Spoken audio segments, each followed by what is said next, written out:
Hey everybody, I just wanted to do a quick review and overview of the Glock 19 Gen 5 MOS. I'll start with a bit of a preface regarding my history with the Glock 19, which, spoiler alert, I do enjoy quite a bit. For the longest time, I would see time and time again people touting the Glock 19 as the best Glock or the best handgun that ever was. I started my firearms journey in the early 2010s, and I was just hell bent on buying handguns that weren't Glock for a couple reasons. One, luckily I got into reloading super early on in my journey, and as a young reloader with not a whole lot of money, being in school and whatnot, I looked at the Glock as cost prohibitive. Reason being is to run one, I would have to buy a barrel with a fully supported chamber and traditional rifling. Basically, I was running all cast lead bullets at the time, and I know some people say that you can run it, but I just didn't want to risk it, so I didn't go that route. Also, it kind of goes without saying, but when you purchase a Glock, you can't just run the iron sights that come with it. So that's another add-on cost on top of what's already probably a little more expensive than some of the other options out there. And then secondly, I saw it as just kind of mainstream and boring, honestly. I wanted to try something different and just not be along the same lines as everybody else. This steered my first few purchases toward Glock alternatives. The first one being a brand new Springfield XDM, brand new at the time. I owned a first gen Smith & Wesson M&P, Ruger SR9, a couple CZs, both metal and polymer framed, and enjoyed all of that. However, circumstances changed for me when life dictated that I had to carry a Glock 22 Gen 4 every day at work. I wasn't super thrilled about that, but I figured I might as well make the most of it and get good with what I was mandated to carry. So in little to no time, I started to love that G22 after I started shooting it. I was a lot more accurate than I had been with anything else, and it just started feeling right to me. Honestly, part of that was probably because I was shooting a lot, but regardless, it felt good to shoot. Before I knew it, I was purchasing other Glocks, just as I thought I never would. And in no time at all, I had a Glock 26 and a Glock 17 with aftermarket barrels so that I could practice with my cast lead reloads on the same platform. During this journey, I kind of always found myself getting drawn back to the 19 due to all the internet hype. And in a weak moment, I purchased a 19 Gen 4. After the first rain trip with it, I was a bit perplexed. For my hands, which I would say probably medium to large sized, it felt a little awkward, like the finger grooves on the front stout were exactly where they shouldn't have been, and the trigger was full of creep and nothing like any of my other Glocks. Also, it would constantly throw brass either directly straight up or back into my face. Probably like 1 in 3 rounds would be into me from either above or straight into my face, and it took me down a trail of mods. So first off, I dremeled and undercut the trigger guard. I tried a couple different extractors and ejectors and tinkered with my ammo to try to adjust things, but through all that, nothing seemed to help, and I sold that 19 after about 2,000 rounds through it. A few years later, the Gen 5 was released, and at this point, I was fully bought into Glock, and with a few exceptions, I had completely changed everything I owned over to the Glock universe. Shortly after the Gen 5 was available, I purchased one with the Ameriglow sights.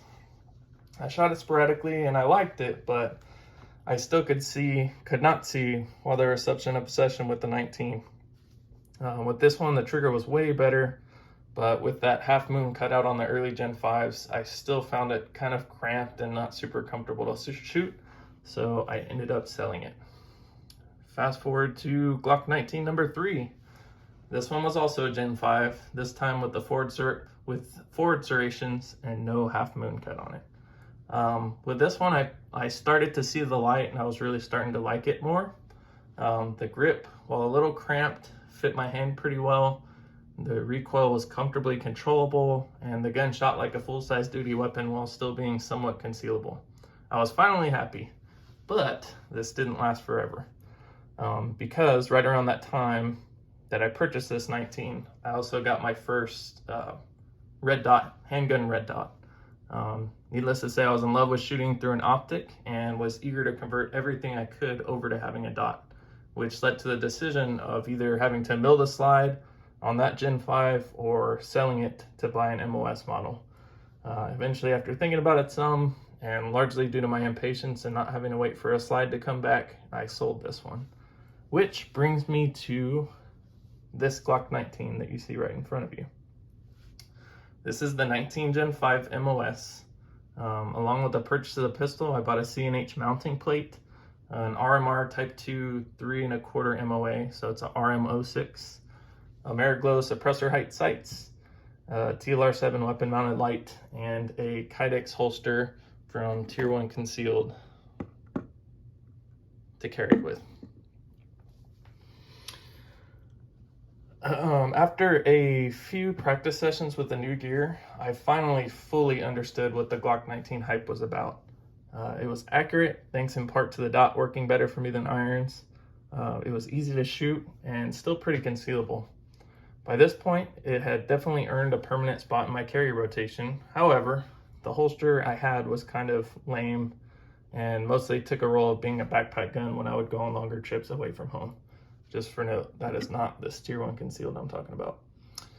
In September of 22, I decided to upgrade that holster and get something that was a little more comfortable and usable that would encourage me to carry it more often.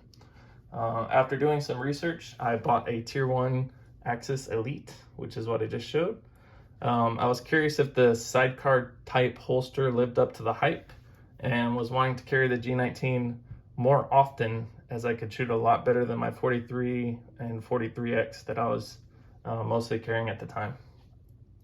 The holster arrived after about a month wait. It was a custom ordered one rather than one of the ready to go ones, so it took about a month. And after trying it on for the first time, my mind was blown. The pistol was fully concealed, it carried securely, it was easily accessible, and I was now carrying 31 rounds of ammunition for a handgun I knew I could confidently make repeated hits on a man-sized target to 50 yards or even beyond if I needed to. With all these factors together, I got to the point where, aside from an occasional mailbox run with one of my tiny Glocks, I really don't leave the house without this Glock 19. It's the perfect compromise in size. It's big enough to shoot really quite well, but small enough to not make you miserable while carrying. And gladly, at least for the time being, I can confidently say I will not be shopping around for a Glock 19 or similar size firearm for some time. If you had a Glock 19 in the past, like I did, and had a bad experience, I really encourage you to try out a 19.5 MOS. You might still hate it, but if you're anything like me, it just might help you see the light on why the 19 is such an iconic and loved handgun. If you have any questions or comments, feel free to leave them down below. If I get any interest in this video, I might make a 19 versus 45 versus 17 comparison video just to kind of work through the differences in that. And I also actually just got a 47 as well. So let me know if any of that interests you, and I'll try to make that when I get some time. Thanks.